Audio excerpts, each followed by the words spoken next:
নিজের ক্ষমতাকে টিকিয়ে রাখতে ভারতের সাথে স্বামী স্ত্রীর সম্পর্ক গড়ে তুলেছিল স্বৈরাচারী হাসিনা। গত ১৫ বছরে শেখ হাসিনা সরকার ভারতের সঙ্গে অন্তত ২০টি চুক্তি ও ৬৬টি সমঝোতা স্মারক সই করে। এসব চুক্তি ও সমঝোতা স্মারকের অধিকাংশই একতরফাভাবে ভারতের স্বার্থ রক্ষা করে সম্পাদিত হয়েছে, যার ফলে অদৃশ্যভাবে বাংলাদেশ পরিণত হয়েছিল ভারতের একটি প্রদেশ। সম্প্রতি একের পর এক বেরিয়ে আসছে হাসিনার সব গোপন চুক্তিগুলো।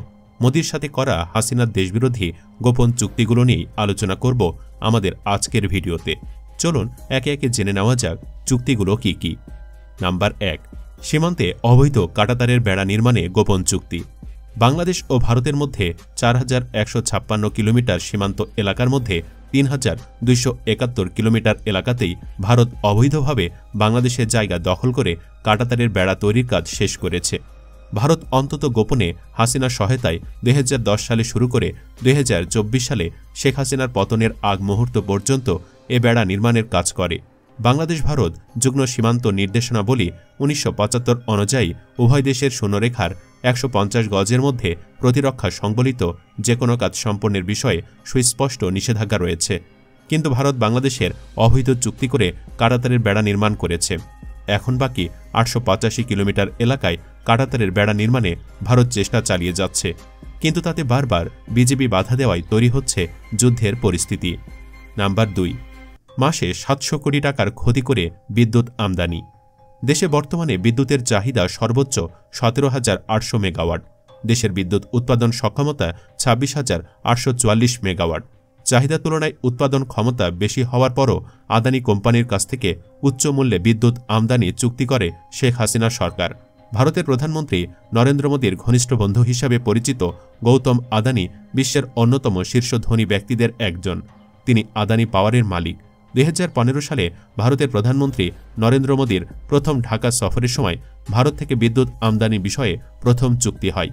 চুক্তি অনুযায়ী আগামী ২৫ বছরে ভারতের আদানি পাওয়ারকে বাংলাদেশের প্রায় ২৩.৮৭ বিলিয়ন ডলার দিতে হবে, যা বর্তমানে দেশের সমুদয় রিজার্ভের চেয়েও বেশি। বর্তমানে এ চুক্তি বাতিলের কাজ চলছে। নাম্বার ৩, পানি চুক্তি। আন্তর্জাতিক অভিন্ন নদী তিস্তার উজানে গজল ডোবাসহ কয়েকটি স্থানে বাঁধ নির্মাণ করে ভারত একতরফাভাবে পানি প্রত্যাহার করে চলছে। এতে শুষ্ক মৌসুমে বাংলাদেশ পরিণত হয় মরুভূমিতে, আর বর্ষাকালে ডুবে মরে। এজন্য বাংলাদেশ ১৯৮৩ সাল থেকে তিস্তার পানির ন্যায্য হিস্সা আদায়ের চেষ্টা করে আসছে। ভারতও একের পর এক প্রতিশ্রুতি দিয়ে পানি বন্টন চুক্তি করছে না, উল্টো আন্তর্জাতিক নদী শাসন আইন লঙ্ঘন করে পানি প্রত্যাহার করে নিচ্ছে।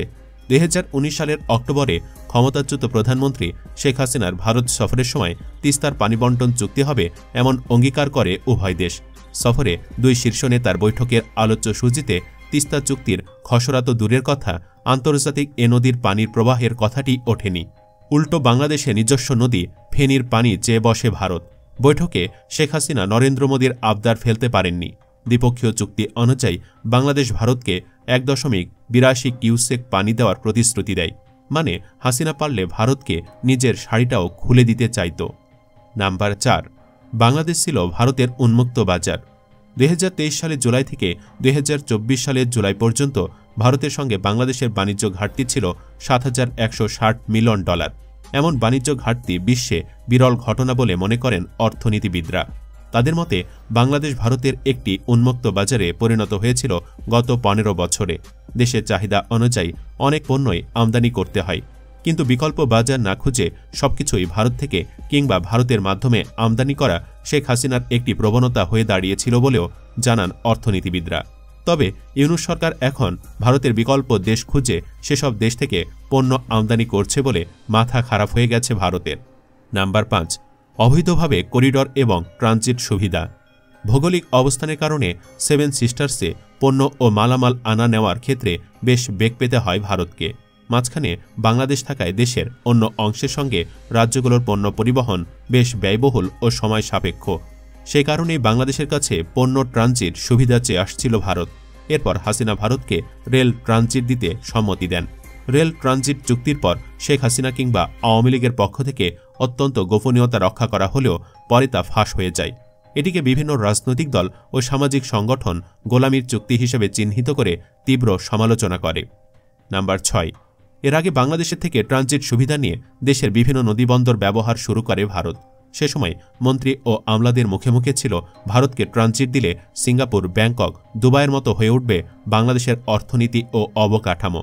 সরকারের কেউ কেউ তখন বাংলাদেশ ইউরোপ, আমেরিকার দেশগুলোর মতো হবে বলেও প্রচার করে। অথচ হাসিনা তার স্বামী মোদীকে গোপনে নামমাত্র মূল্যে ট্রানজিট দেয়। এখানেই শেষ নয়, চট্টগ্রাম ও মোংলা বন্দর ব্যবহারেরও অনুমতি দেয় হাসিনা। এ যেন গোটা দেশকেই ভারতের হাতে তুলে দেওয়া। নাম্বার 7, ভারতীয়দের দখলে তুলে দেওয়া হয় বাংলাদেশের আইটি খাত। তথ্য ও যোগাযোগ প্রযুক্তি খাতে ভারতের একচেটিয়া প্রাধান্য রয়েছে। বিশেষ করে গত 15 বছরে বাংলাদেশের আইটি খাতে এখন ভারতীয় নাগরিকদের রাজত্ব চলছে বলে প্রতিবেদন প্রকাশ করেছে বিভিন্ন গণমাধ্যম। একটি আন্তর্জাতিক গণমাধ্যম এ সংক্রান্ত এক প্রতিবেদনে উল্লেখ করে, এসব খাতে এখন প্রায় 5 লাখ ভারতীয় নাগরিক কাজ করছে। এর মধ্যে শতকরা মাত্র 10 ভাগ বৈধভাবে, বাকি 90 ভাগই অবৈধভাবে কাজ করছে। পোশাকের বাইং হাউসগুলো নিয়ন্ত্রণ করে ভারতীয়রা। এগুলো সবই সম্ভব হয়েছে হাসিনার গোপন চুক্তির কারণে। নাম্বার 8, পিলখানা হত্যাকাণ্ডের তদন্ত থেকে সরে আসেন শেখ হাসিনা।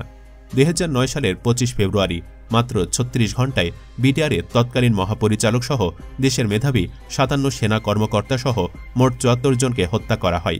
এর মূলে ছিল ভারতের র। বিটিআর সদর দফতরে সংঘটিত এই হত্যাকাণ্ডের মূল লক্ষ্য ছিল দেশের সীমান্তকে অরক্ষিত করে তোলা। আর এ ন্যাক্কারজনক হত্যাকাণ্ডের পেছনে প্রকাশ্যভাবে প্রতিবেশী দেশ ভারতের ইন্ধন ছিল বলে অভিযোগ ওঠে বিভিন্ন মহল থেকে। এ কারণে এ ঘটনার আর আন্তর্জাতিক কোনো তদন্ত হয়নি বলেও ঊর্ধ্বতন সামরিক ও বেসামরিক কর্মকর্তাদের অভিযোগ। নাম্বার 9, সীমান্ত হত্যা বন্ধে শেখ হাসিনার নতজানু নীতি। আওয়ামী লীগ সরকারের বিগত 15 বছরে প্রায় 500 বাংলাদেশি নাগরিককে সীমান্তে গুলি করে হত্যা করেছে ভারতীয় সীমান্তরক্ষী বাহিনী বিএসএফ। বাংলাদেশ কখনোই এসব হত্যাকাণ্ডের প্রতিবাদ করেনি। বরাবরই শেখ হাসিনার সরকার নতজানু নীতি অনুসরণ করে চলেছে। নাম্বার 10, প্রতিরক্ষা সরঞ্জাম ক্রয় চুক্তি। ভারতের সঙ্গে $500 মিলিয়ন প্রতিরক্ষা সরঞ্জাম ক্রয় চুক্তি সই করে হাসিনা। বাংলাদেশ ভারতের সঙ্গে অত্যন্ত গোপনে এ চুক্তি করেছে বলে অভিযোগ ওঠে। চুক্তির পর 2022 সালের 6 সেপ্টেম্বর নয়াদিল্লিতে ভারতের প্রতিরক্ষা সচিব বিনয় মোহন কাত্রা সাংবাদিকদের সামনে তা প্রকাশ করেন। নাম্বার 11, পাঠ্যপুস্তক বাংলাদেশের, ছাপানো হতো ভারতে। প্রতিবছর দেশের স্কুল, মাদ্রাসা ও কারিগরি শিক্ষা প্রতিষ্ঠানের মাধ্যমিক পর্যায়ের 1,89 লাখ শিক্ষার্থীর জন্য 23 কোটির বেশি কপি বইয়ের প্রয়োজন। এনসিটিবির বই ছাপানোকে কেন্দ্র করে দেশে একটি বিশাল প্রকাশনা শিল্প গড়ে ওঠে।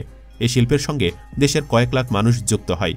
কাগজ আমদানি, ছাপাখানা তৈরি, বই ছাপানো, বাধাই ও সরবরাহের কাজে সরগরম থাকত রাজধানীর বিভিন্ন এলাকা। 2009 সালে আওয়ামী লীগ ক্ষমতায় আসার পর শিক্ষার্থীদের এসব পাঠ্যপুস্তক ছাপানোর দায়িত্ব ভারতের হাতে তুলে দেওয়া হয়। বেকার হয়ে পড়ে লাখ লাখ মানুষ।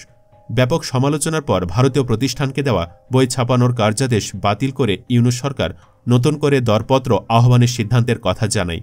ভারতের কবজা থেকে পাঠ্যপুস্তক ছাপানোর কাজ বাংলাদেশে পুরোপুরিভাবে ফিরে আসায় দেশের প্রকাশনা শিল্প ফের সরগরম হয়ে উঠবে বলে আশা করছেন শিল্পের সঙ্গে যুক্ত ব্যক্তিরা। নাম্বার 12, ভারতের স্বার্থ রক্ষায় রামপালে বিদ্যুৎ কেন্দ্র। বিদ্যুৎ ও জ্বালানি বিশেষজ্ঞদের দেওয়া তথ্যমতে ভারতের ন্যাশনাল থার্মাল পাওয়ার কর্পোরেশনের সে দেশের ছত্তিশগড়ে 1320 মেগাওয়াট উৎপাদন ক্ষমতা সম্পন্ন কয়লাভিত্তিক তাপ বিদ্যুৎ কেন্দ্র প্রতিষ্ঠার প্রস্তাব দিয়েছিল। সে দেশের পরিবেশ মন্ত্রণালয়ের গ্রিন প্যানেলের EIA রিপোর্ট প্রকল্পটিকে পরিবেশের জন্য মারাত্মক হুমকি বলে প্রতিবেদন দাখিল করায় ভারত সরকার এ প্রকল্পটি সে দেশের পরিবর্তে বাংলাদেশে করার প্রস্তাব করে। চিন্তা করুন, যে প্রকল্প ভারতে করলে মারাত্মক পরিবেশ ঝুঁকি ছিল, হাসিনা সেই উটকো ঝামেলা বাংলাদেশে টেনে আনে। সই হয় নতুন চুক্তি। 2010 সালের 27 ডিসেম্বর কোনো রকম রূপ পরিবেশগত প্রভাব নিরূপণ না করে প্রকল্পের জন্য জমি অধিগ্রহণের আদেশ জারি করা হয় এবং অবকাঠামো উন্নয়নের রূপরেখা চূড়ান্ত করা হয়। তীব্র সমালোচনাকে পাশ কাটিয়ে 2022 সালের শেষ দিকে এ বিদ্যুৎ কেন্দ্রটি চালু করা হলেও কারিগরি ত্রুটি, কয়লা সংকট ও অন্যান্য কারণে এখন পর্যন্ত মোট 7 বার বন্ধ হয়ে যায়। সংশ্লিষ্ট কর্মকর্তারা বলেছেন, এই বিদ্যুৎ কেন্দ্রটি মূলত ভারতের আবদার রক্ষার জন্যই করা হয়েছে। এটি বাংলাদেশের জন্য কখনোই লাভজনক হবে না। এটি দেশের জন্য একটি বিশাল বোঝা ছাড়া আর কিছুই নয়। সুপ্রিয় দর্শক, সব মিলে হাসিনা আক্ষরিক অর্থে নরেন্দ্র মোদীর পরকীয়া প্রেমিকায় পরিণত হয়েছিলেন। আর এই অবৈধ প্রেমের সম্পর্ককে কাজে লাগিয়ে মোদী বারবার হাসিনা তথা বাংলাদেশকে ধর্ষণ করেছে। আর হাসিনাও হাসিমুখে নিজের কাপড় খুলে দিয়ে ক্ষমতা টিকে রাখার মজা লুটেছে। আপনি কি চান ভারতের সাথে করা এই সমস্ত গোপন চুক্তি যেন বাতিল করা হয়? কমেন্ট বক্সে ইয়েস বা নো লিখে জানিয়ে দিন আপনার মতামত। ভিডিও ভালো লাগলে লাইক দিন এবং শেয়ার করুন, আর অবশ্যই চ্যানেলটি সাবস্ক্রাইব করুন। ধন্যবাদ।